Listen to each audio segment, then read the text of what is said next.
This podcast is sponsored by nobody.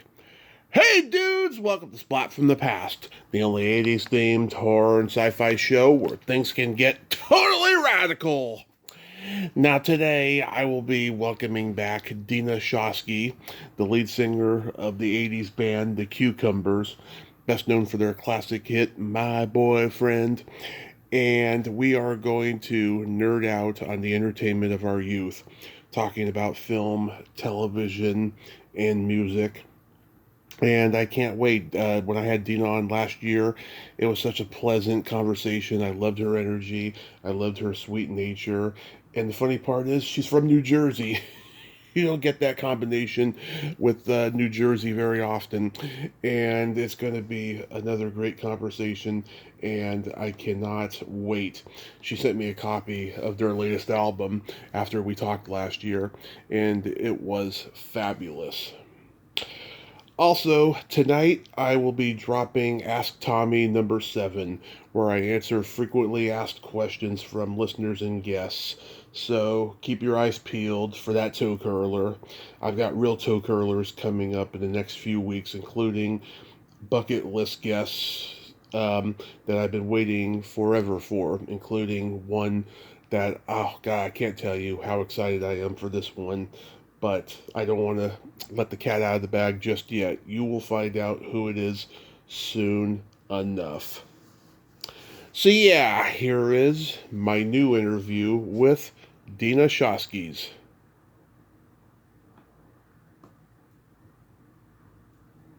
Hey Deena, welcome back. How are you today? Oh, hi. How's it going, Tony? Oh, I'm good. it's going pretty good. Yes. I'm so glad fall is here. It was an uneventful summer, and I'm so glad to be back with you today. Oh, yeah. I'm honored that you wanted to talk to me again. Absolutely. Your energy is infectious. Aw. So, going back in time, do you remember the first movie that impacted you as a child? The first movie, wow, it was probably Mary Poppins. All right, love it. Yeah, that's Mary, a. Oh, go ahead. go ahead. Oh, that's a classic. I mean, an immortal classic. Oh, yeah, and the music, all the songs, and it was probably that and Butch Cassidy and the Sundance Kid. Oh, I love it. I have it on VHS. I have a huge VHS collection in my bedroom, and I have one of the original prints of Butch Cassidy and the Sundance Kid. Oh, wow, I would love to see that again, but I just remember it was it was one of the first movies that I saw on my own with a friend Mhm. without my parents. So that was very memorable in the local movie theater. And it wasn't even rated R.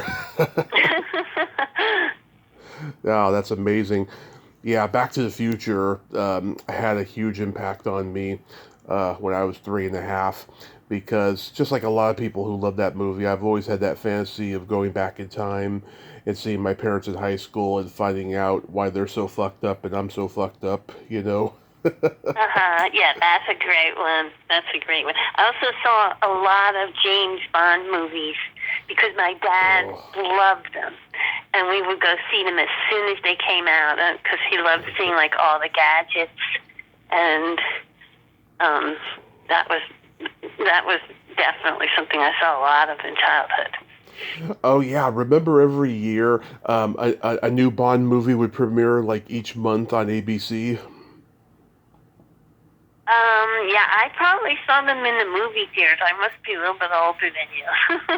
By the time they got to TV, I wasn't allowed to watch TV on weeknights, only Hmm. on weekends. My parents were strict that way. And so my TV knowledge is a little more limited. Yeah, because I want to say in '65, Doctor No was probably the first. It was the first Bond movie, but it was probably the first one to premiere on ABC. And then pretty soon, for the next 25 years, They would premiere, one every year, but every month they would just rerun, one over and over again each month. They would show like one Bond movie a month. I got to see the tail end of that. The Living Daylights was the last one, and then their contract with ABC expired, and then they started premiering them on Fox. And I doubt anybody watched them that much on Fox after that, because Ah. because ABC was such a major network. But yeah, oh my God, like who's your favorite of the Bonds? Like Connery? Yes, definitely. Definitely Sean Connery. And Roger Moore. But, as they grew, as the years went on, I sort of lost track of them. But to me, it's like the childhood memory, the early ones, going with my father. Because he just got so much joy out of the cars and the gizmos that Yeah. it was special. Yeah, Connery was my Bond too. There's a couple Roger Moore ones that are gems, like Live and Let Die and The Spy Who Loved Me. I really love those ones the most.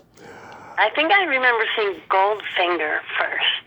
Mm-hmm. And just being really spooked by the woman all painted in gold. Yeah, and then there's of course the big Japanese guy who throws his hat. Oh, right. Odd Job? Odd Job. Yeah. Odd Job. Yeah, that was so scary. Yeah.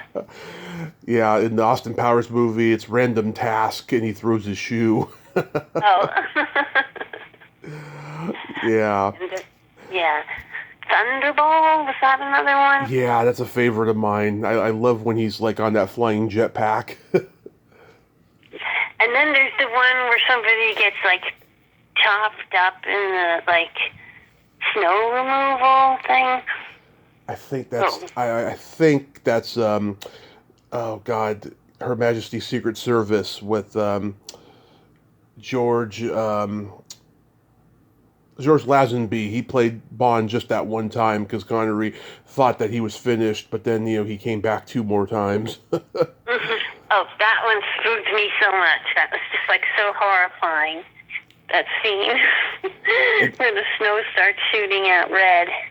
Telly Savalas was the bad guy in that one.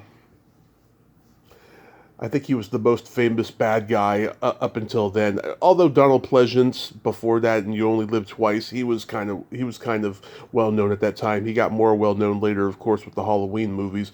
But Telly was like the first big one, and then of course Christopher Lee was one. Christopher Walken was one. Louis Jourdan. They had some pretty good villains in the Bond movies. They sure did. Oh my.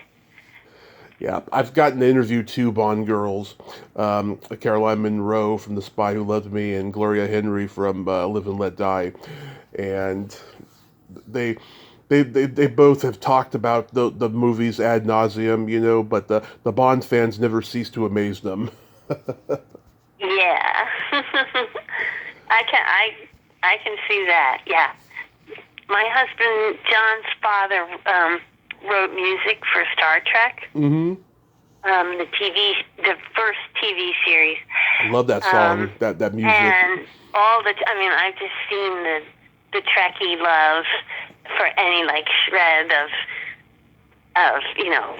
information or inside story that went on. It still goes on. Even he was the last living composer from those early days, and he got a lot of attention at the end of his life for that. And so I can see that. I saw that kind of fandom up close.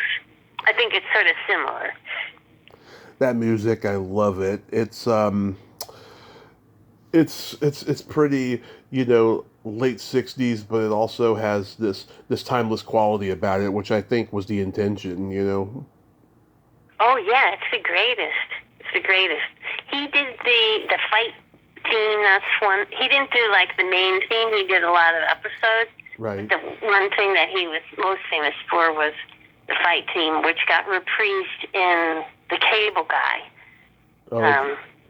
There's a scene where Jim Carrey's dancing around to that theme, but oh yeah. We even have like a little bobblehead doll that, like a Star Trek doll that plays that theme. It goes bum bum bum bum bum bum bum bum bum. Mm-hmm. But if you're not a Trekkie, you wouldn't recognize it. Yeah. What genre did you gravitate toward the most in film? In film, Yeah. I just like didn't pick my own films. I'm the youngest of a big family, and I just like went along and was glad to be included. And by the time I was old enough to go to the movies, my parents were probably like finished with kids movies.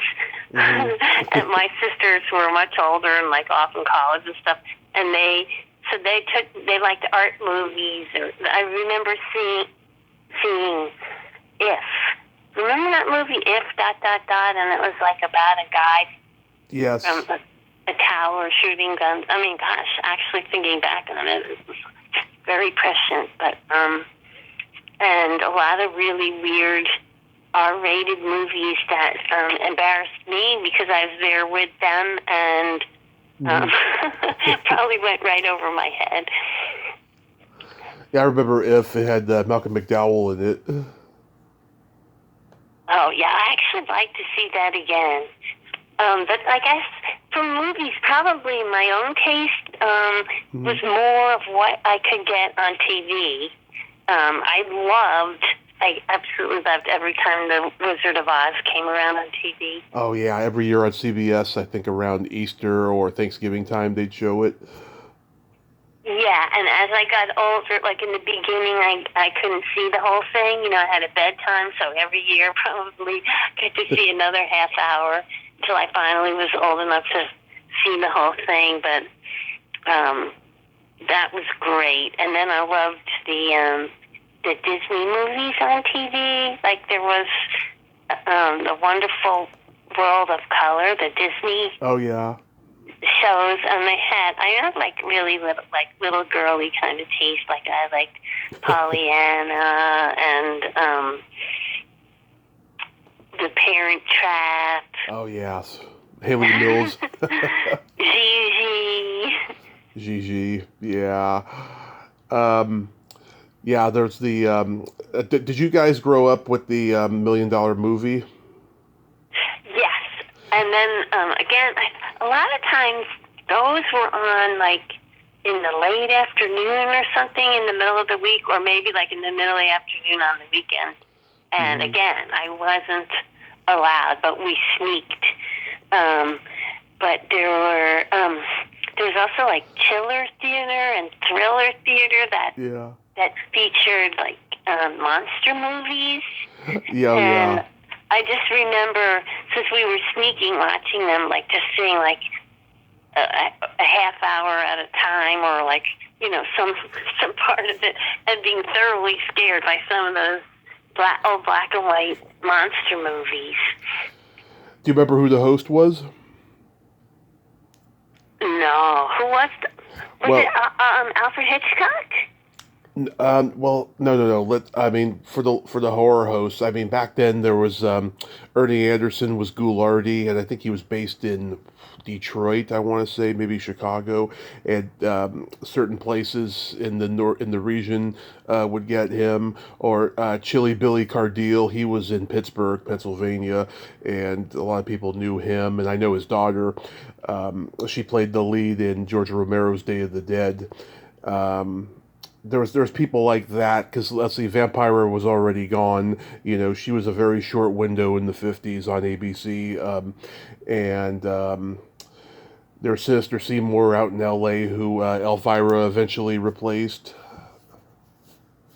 No, I had no idea who the hosts were. Yeah, sorry. Oh, it's okay. Yeah, no. It was, the $1 Million Movie was like the UHF equivalent of the NBC Saturday Night at the Movies. It's funny, in those days, it was difficult getting movies licensed for TV because nobody knew, if TV was a fad or not and how popular it was. It's kind of like the internet now with streaming, kind of. And so they would show the same movie over and over again until they got licensing for another movie. And so many people I've talked to have confirmed that. Yeah, there probably are like some movies that I've seen over and over, but I never saw the whole thing. Yeah, because you had a bedtime. Yeah, but I loved watching movies on TV. I loved those old movies, and We had our own UHF variations on the $1 Million Movie on this station called KBHK 44, and I saw everything from The War of the Worlds to Cool Hand Luke to Houseboat with Cary Grant to The Bad News Bears Go to Japan even. It was very adverse. that's incredible. Yeah, I'm sure I must have seen a whole bunch of movies, but they just went by me. But I remember more like some of the series. I mean, like going way, way, way back, probably the first show I ever saw was Captain Kangaroo. Oh. Because that was before Sesame Street. Yeah. If we get up really early, there was Modern Farmer, which wasn't for kids, but it was just like, wow, you turn on the TV. That was a very strange show. Did you ever see that? Well, it's funny. Captain Kangaroo was on for 30 years, but by the time that I was cognizant to remember, he was not on TV anymore. And like I was always hearing his name in movies and TV shows as a punchline. And it wasn't until years later I found out, about Mr. Green Jeans. He committed suicide. He like jumped off a boat or something. I never knew that. Oh. Yeah, and like Captain Kangaroo, I guess, he was, I guess he was embarrassed by the fact that he was Captain Kangaroo for 30 years. He wanted to do other things. Sam Kinison did a whole comedy routine about it, I remember. But like, yeah, no, I never got to actually watch Captain Kangaroo except on clips on YouTube. It was very weird. Mm-hmm. It wasn't really entertaining, but it's all there was.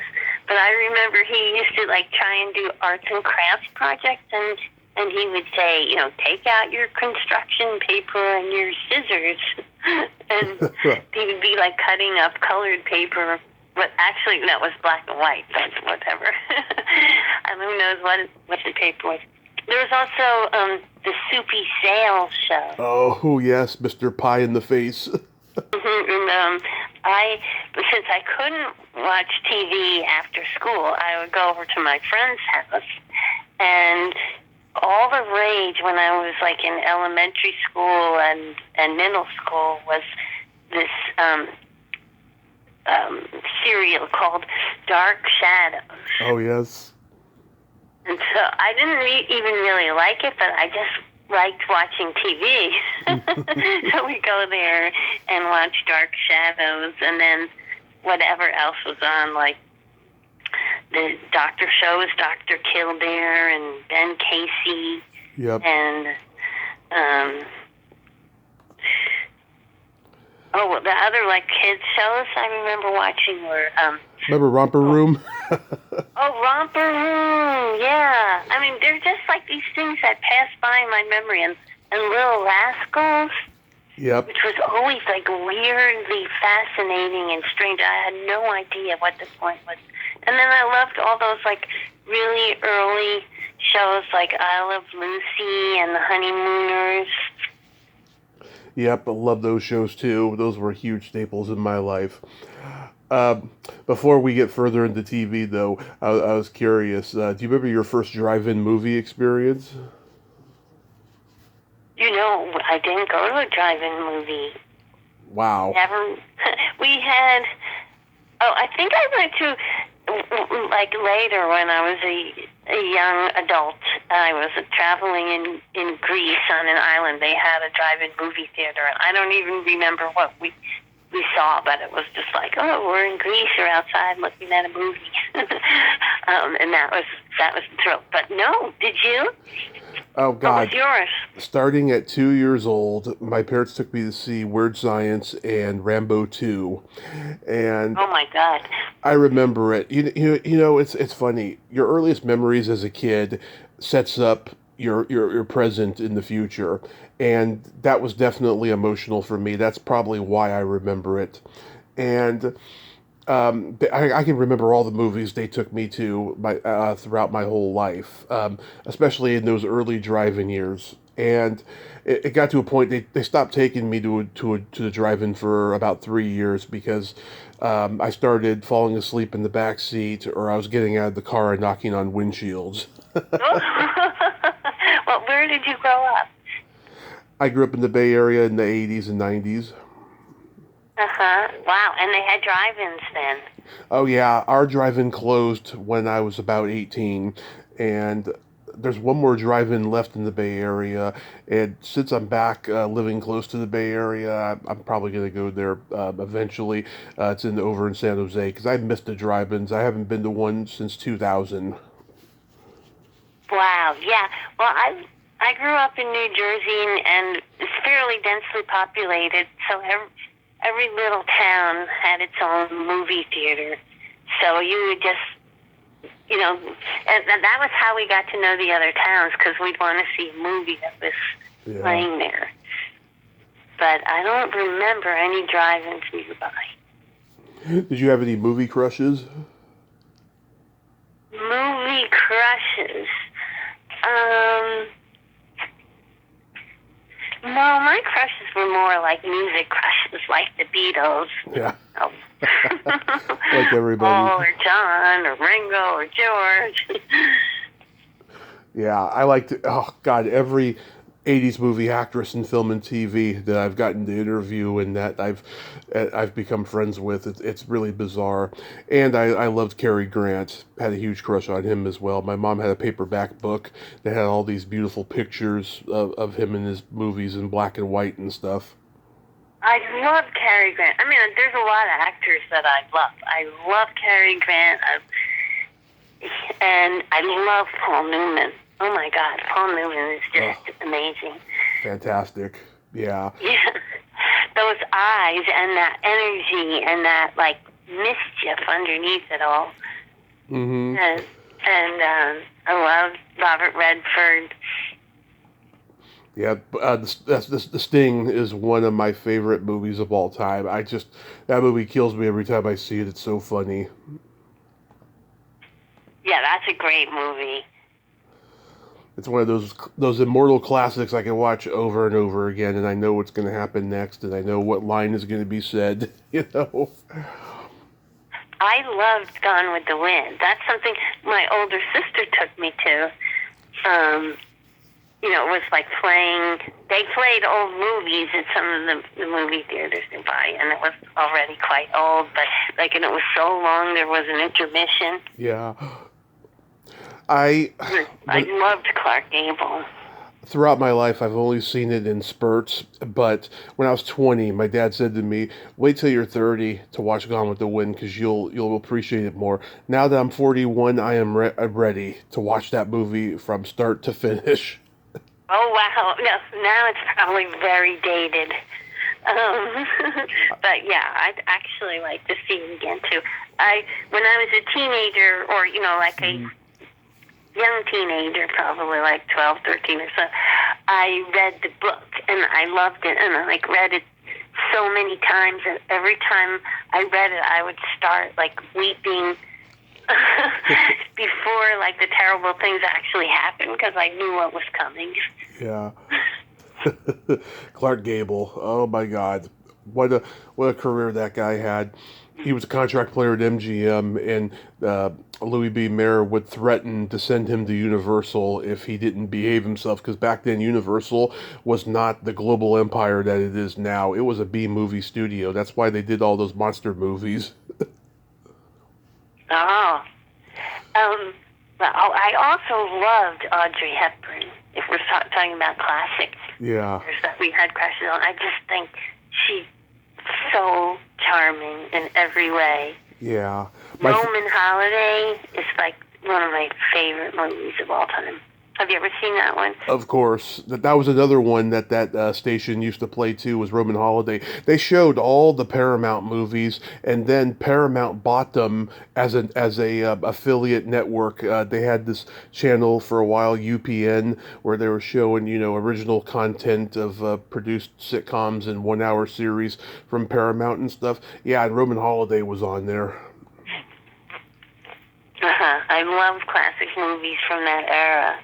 My favorite, Audrey Hepburn. Fred Astaire and Ginger Rogers. Oh, the best.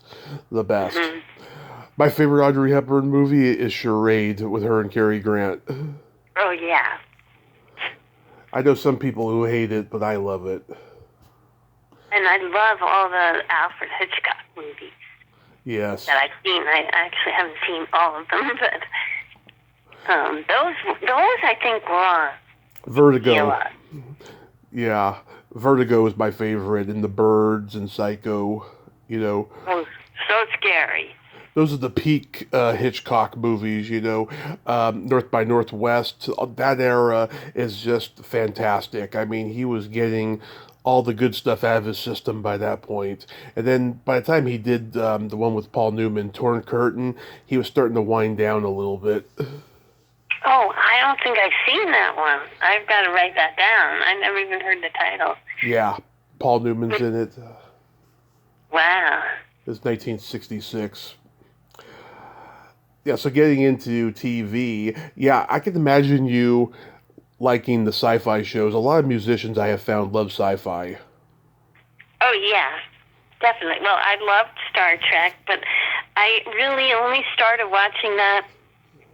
I watched it as much as I could when I was little, but as I told you, my access was limited. And after I went off to college and was living with John, who became my husband, we would come back from rehearsals, and the reruns were on like at midnight every night.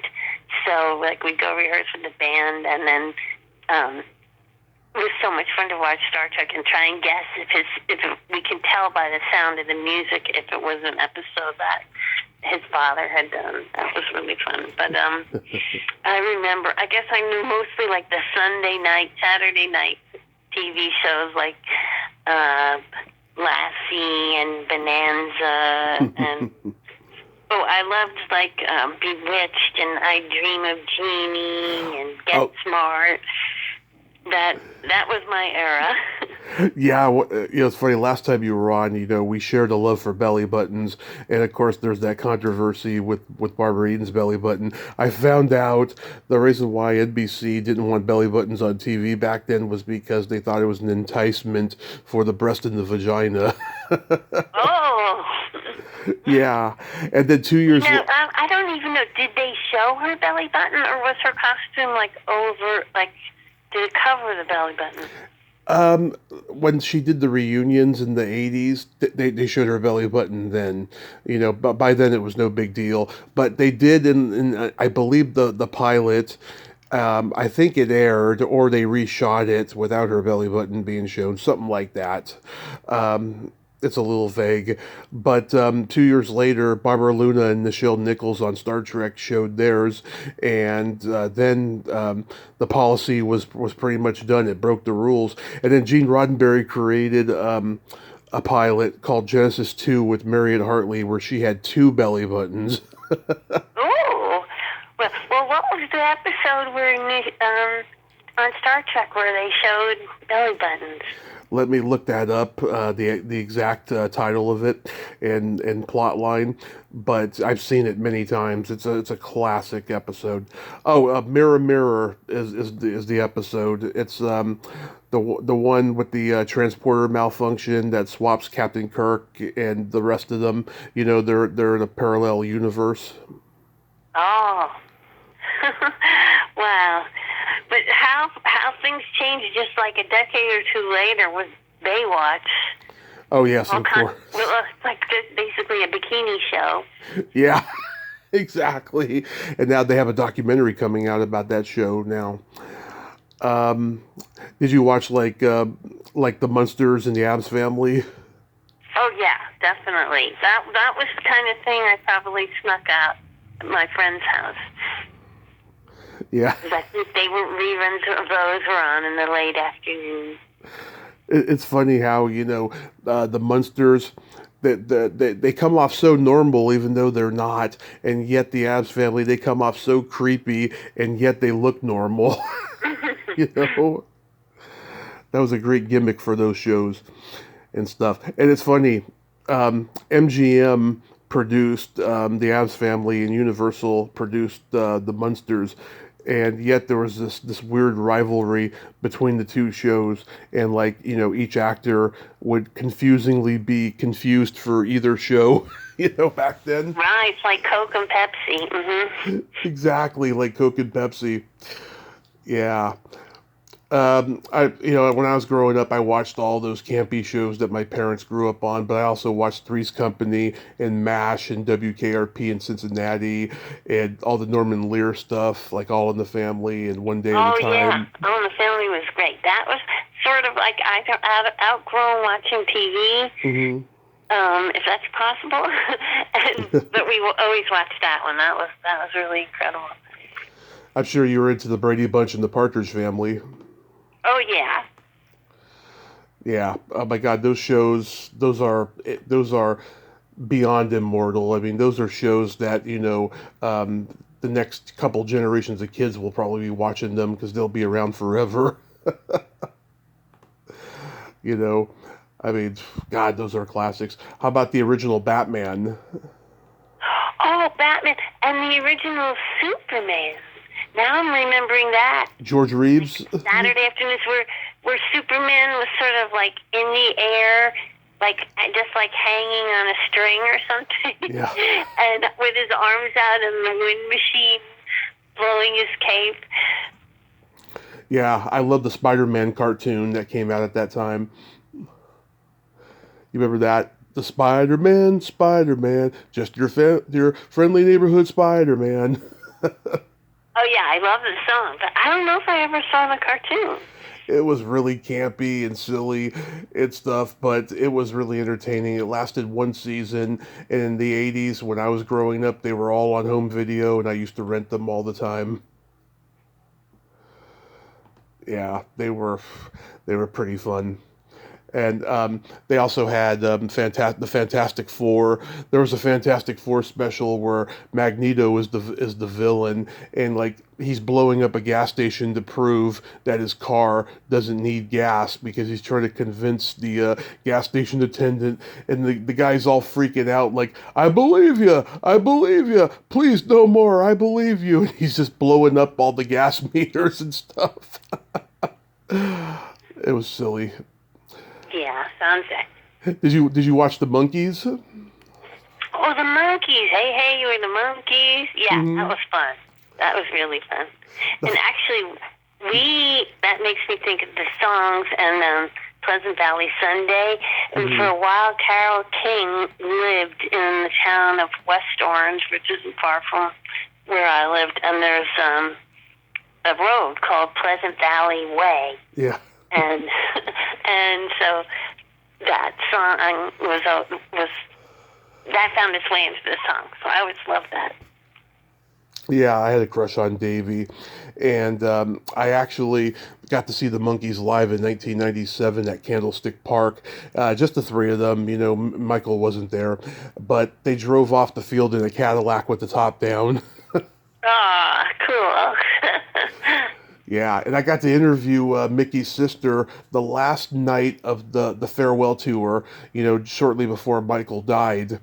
And they got to, I think it was Missouri they were in. They got there 2 hours before, and they had a long sound check. And then I talked to his sister on the phone for 35 minutes before showtime, and it was fantastic. She was a very sweet lady. What fun. Yeah. I'm sure you watched the music variety shows like American Bandstand and Don Kirshner and Midnight Special. I didn't. I think you're going to find me very boring interview for this because my TV was so limited. I do remember the Ed Sullivan Show. Oh, yeah. Did you see the Beatles when they were on?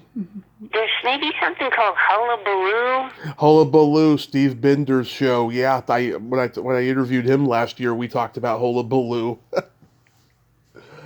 Yeah. Yeah. Yeah, that only lasted a short time, Hullabaloo, but it's very memorable. It came out the same time as Shindig and Top of the Pops and all of those.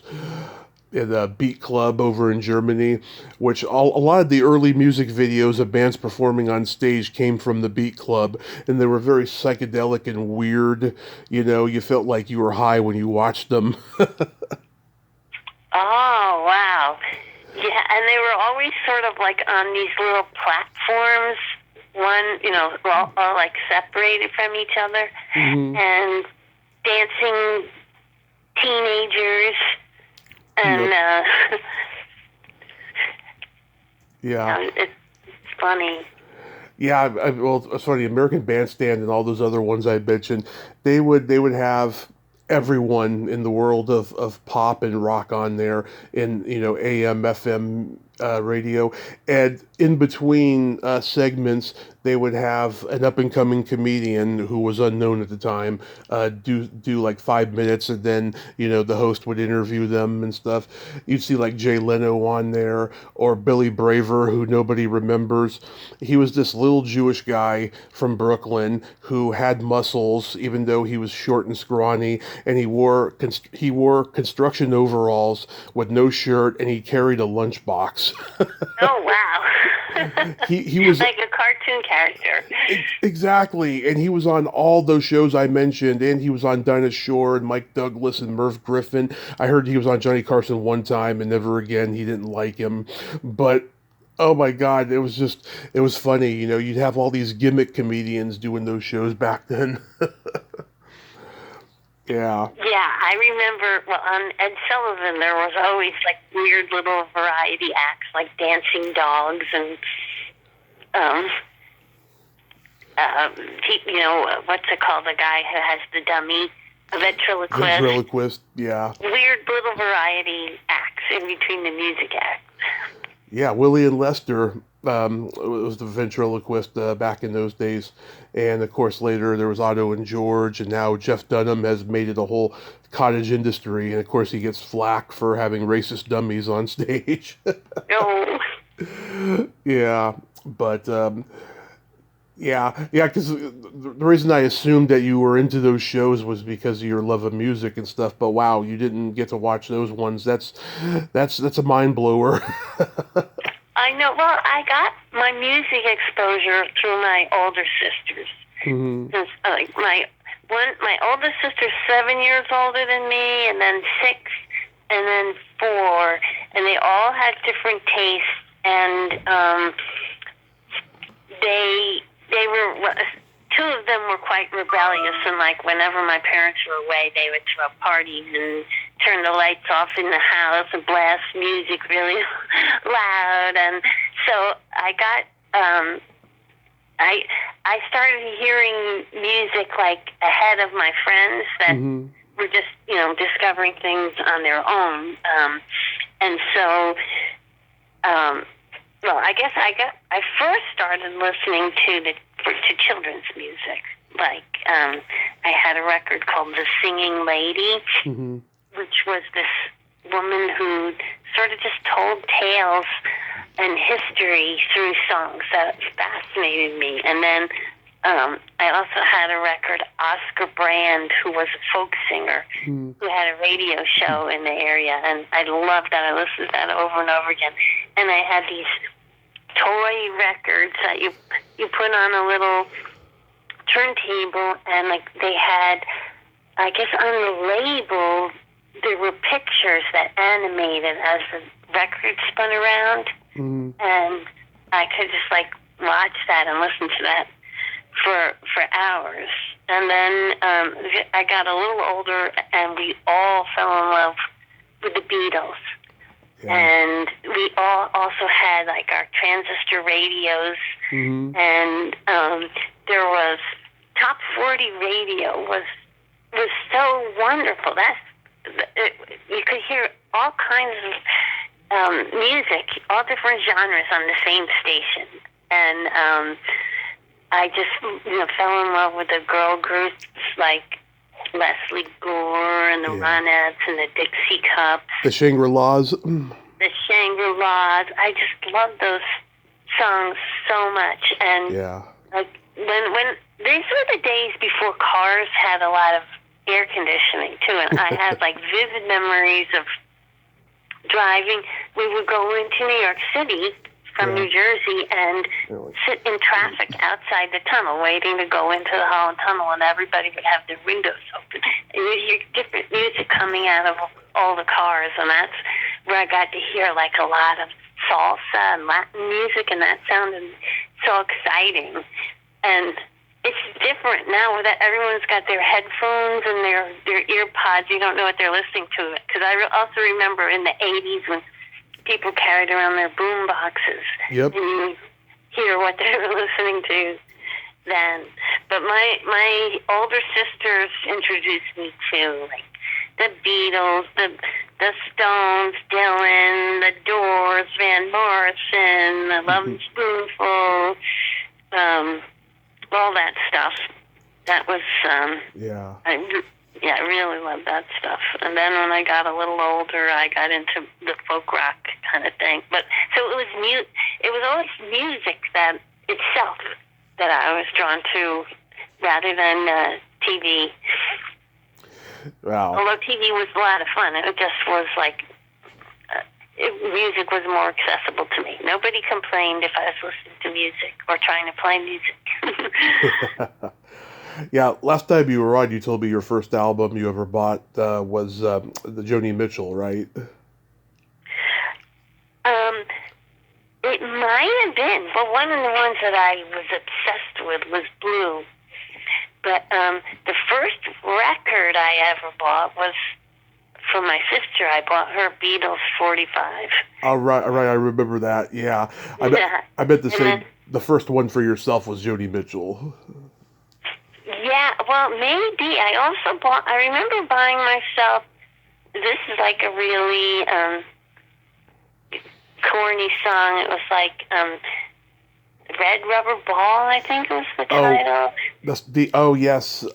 The Circle. I interviewed one of the newer guys in the band a couple years ago. Yeah, that was a Paul Simon song that he wrote for them.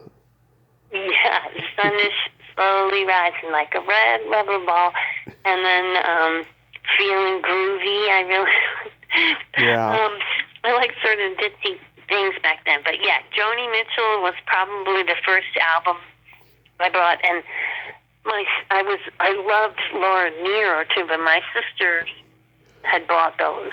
Do you remember that? I probably started buying some of the later albums for myself. Do you remember that song? I like bread and butter. I like butter and jam. Do you remember that song? It was like a big hit in the '60s. It was corny. It was corny along the lines of Red Rubber Ball. Oh no! Well, I'm sure I would have loved it. I don't remember it now. I'm sure you would if you heard it. It was a big hit. I always joke with people. Imagine Robert Plant singing that song because it's not too far off with the falsetto. Oh. Yeah, I was an MTV kid. I mean, the first two albums I ever bought with my own money for my birthday money was Phil Collins' "No Jacket Required" and Poison's "Look What the Cat Dragged In." Oh wow. Yeah, my parents had a big box of vinyl records. They had everything from the Beatles to the Stones to Carole King's Tapestry, which is the best pop record ever, I think. And oh yeah, I wore that one out. We loved that one. Yeah, and Captain Beefheart's Trout Mask replica with the old fart at play on there, and Fleetwood Mac's Rumors. There's nothing like that stinky, musky smell of vinyl. It's so intoxicating. Yeah, wow. I have so many vinyl albums in my basement. Oh, my gosh. Because I held on to mine, and then I moved into an apartment that had a closet full of the most amazing jazz albums. Mm-hmm. And the person like, I kept expecting them to come back and get their records, and they never did. And this is how I discovered some, like, the best jazz ever. And they like all these great Charlie Parker albums. Miles Davis. Like really wonderful classic jazz. Miles Davis. Yeah. And so I have all those. And then when my parents moved, and I got their records. My sisters moved. I've gotten their records. I had a guy doing some carpentry for me, and he's like, "Oh, you're a musician. Would you like my record collection? My wife doesn't want me to clutter up the house anymore." And he brought over basically a truckload of records. He belonged to some record club. And yeah, it's amazing and it's fun. And for a while, every day, I was just like starting the day, pulling out a record and listening to it. I have to start doing that again. No, absolutely. Did you have comedy records? I didn't, but my husband John did. He had like the Woody Allen comedy record. That was so funny. I forget the name of it, but it has like "I Shot a Moose." I don't know if you know these very routines. Some really wonderful. Maybe it's a double album of Woody Allen. Hilarious. Oh, probably, yeah. Woody Allen had this one bit that always cracked me up, Eggs Benedict. It's really, really funny. If you go on YouTube, I think they have it on there. Cool. I'll have to check that out. Yeah, tell me about some other comedy albums I should know. Well, when I was a kid, we had Lily Tomlin's "This Is a Recording," which still holds up. It's still a funny album. That's on YouTube as well. She does this. She's doing her operator character, and she's calling up Joan Crawford and saying the Pepsi company wants to talk with her. Or no, the Coca-Cola company wants to talk with her because she was married to the head of Pepsi. Yeah, that was the joke. There's Cheech and Chong's Big Bamboo. Yeah, I had the rolling paper inside. Yeah, by the time I got to my parents' album, that rolling paper was long gone. It was long smoked. Was long smoked. Let's make a dope deals on there, and Un-American Bandstand, and all these funny bits. Sister Mary Elephant, which is the most well-known one. Yeah, we had a Richard Pryor album. I don't remember which one because we only had the inside jacket. The cover was missing. I think someone from my parents' partying days made off with it or something. But those were some great comedy records. Yeah. David Fry, he was Richard Nixon on a comedy album in the 70s. And Robert Klein did a Watergate album and stuff. Yeah, there was a lot of great comedy records. Fireside Theater, they were an improv group. I remember Fireside Theater and Tom Lehrer, Alan Sherman. Oh yeah, Alan Sherman, I remember that. Yeah, what was it? The Letter to Mom and Dad. Hello, Mother. Hello, Father. Here I am at Camp Granada. Did you know he was the voice of the Cat in the Hat in the Cat in the Hat cartoon? Oh, no. Yeah. Oh, God. I find that to be the finest achievement ever put to animation. And when I told the animator, Phil Roman, he sounded a little upset because he did not have fun making that cartoon like he did with How the Grinch Stole Christmas, because it wasn't at MGM Animation Studios. It was at an independent one, and there was a lot of tension and arguing and stuff. I felt bad for it, but still, it has a lot of endearment for me as a kid growing up watching it. You know what I mean? Yeah. Oh, that reminds me. Here's a funny story. Mm-hmm. My husband, John, grew up in Beverly Hills because his dad was in the entertainment business, and one of their neighbors growing up was the Kavner family. And Julie Kavner, who became the voice of Marge Simpson, was babysat for him. Wow. And so whenever he heard The Simpsons, it was like It's my babysitter. Oh my God. Get off there, John.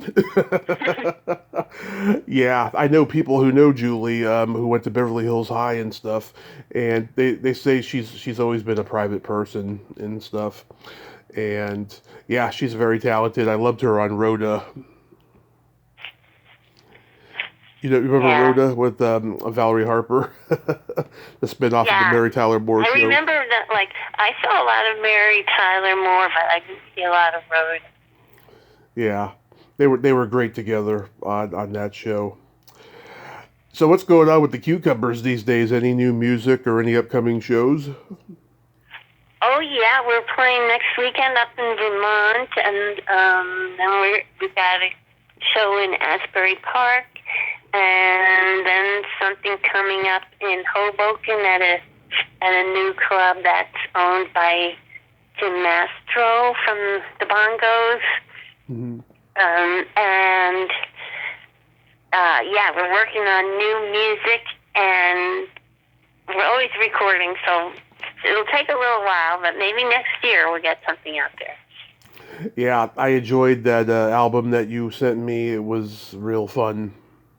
Oh, thank you so much. My next I have a really fun project, and that is that John wrote a story. He also writes fiction. He wrote a story called Hello, George that was inspired by a song that I wrote. And so it's all about this songwriter, and it refers to a whole bunch of songs, and they're all real songs that I have written. So I want to make an album that's like songs from the story. Mm-hmm. Oh, that's awesome. Yeah, it sounds like a concept album like they used to make back in the day, like The Who with Tommy, or the Lifehouse Project that eventually became Who's Next. Oh, right. Yeah, well, that would be great if it took off like that. Yeah, and also, too, I tried to send you a Christmas card to thank you for the album, and it came back undeliverable. Oh. Yeah. Okay, I'll send you my address. Yeah, I meant to tell you about it after it happened, but I was overwhelmed during that time. During the holiday season, I get very overwhelmed on the podcast because I love chronicling my favorite holidays, Halloween, Thanksgiving, and Christmas. And oh, yeah. Oh, boy, yeah. I've got to check out your holiday podcast. I love holiday music. Yeah. So, real quick, we got to play my secret silly game. This is a series of silly slumber party questions. It's no win or lose. It's just pure fun. And how the game works is, Deena, I ask you the question, you answer it, then you ask me that exact same question, and I answer it. And feel free to comment on the answers, because they might be funny. Okay, I hope so. Deena, are you ticklish? Oh, very, very. How about you? Yes, but if you tickled me without warning, I might hit you in the groin. Oh. What's your favorite part of the body? My favorite part of the body? Oh, gosh, the whole thing. How about you? The belly button. Oh, we were talking about belly buttons. Yeah. Is yours an innie or an outie? It is an innie. Mine too. Mm-hmm. People who have deep innies tend to live longer, and they're more caring and generous. I read this article years ago about that. I'll take it. Yeah. What color are your toenails painted? Oh, no, they're natural. All natural. How about yours? They are hot pink right now. Really? Yeah. My toenails need to breathe. I don't like fingernail polish or toenail polish. I feel like I don't know. I'm not. It's just they need to breathe. I started painting my toenails when I was 13, and yeah. There was a period where I was getting them done professionally, and then I stopped because inflation went up high and everything, so I do them on my own. Oh, well, it's fun. I always enjoyed like playing salon with friends and with like little kids. Yeah. What would you say is your best personality trait? My best personality trait, I guess, curiosity. How about you? Being that I'm a Gemini, I have empathy and I have no filter. Oh, you're a Gemini guy. Yeah. Oh, I have a song, Gemini guy. I'll have to send that to you. I think I heard it. Oh, you did? Okay. Yeah. If you could have anything named after you, what would it be? A grandchild. That's a good one. How about you? A vibrator. That's a good one, too. I would call it the Tommy Chatsy. You call it what? The Tommy Chatsy.